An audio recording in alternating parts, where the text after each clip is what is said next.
So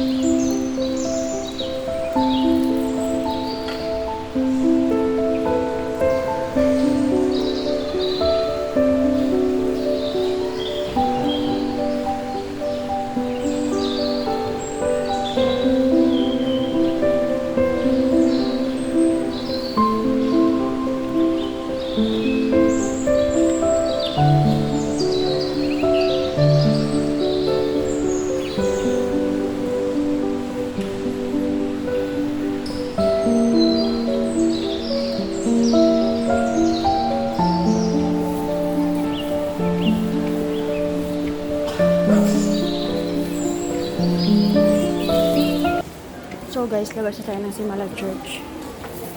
Magpapablessing tayo ng Santo Niño and yung healing oil.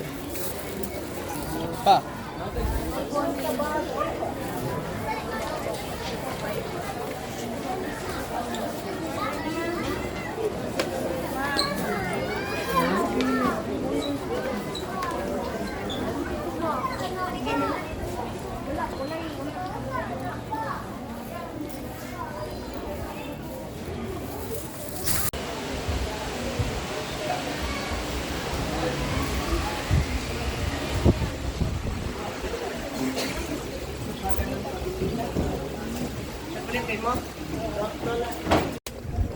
Isa kami.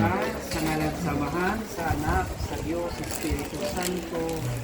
Amen. Makagagahong ganito ng umahan, kami ito magpasalamatan sa mga grasya at itatagin ka namang anan, kamadlawa, na binalilang grasya sa kinabuhi, panglawas, sa ligin ng kabasto, ng buhok kanino, kanaman ko na, pinabilinig ko na nagsuot, labi na sa kahigayonan, panahon, yatag ng Manila, di nakabisita sila dito sa balay sa mga inahan. Salamat usab sa makanunayan mo sa imong grasya sa matag usa ka namo. Labi na gayon sa pagliyan nimo sa matag usa di nakapadayon kami diha sa among mga gimbuhaton. Dili karong kahaponon amahan imong pangayon ng imong panalangin. Man ang imong bendisyon ang imong mga kahimanan sa pag-ampo.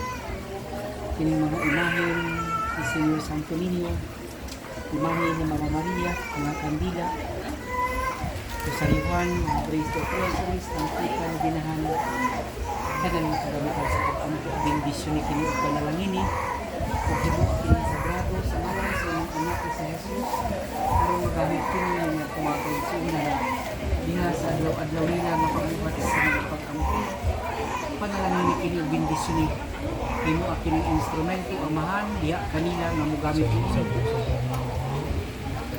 Magmaligo nun ta sila magmadasigon diha sa ilang pagtuo nga kanimo amahan nangayo usab kami sa imong panalangin ug bendisyon ug ang pagpandong alang nining mga lana sa imong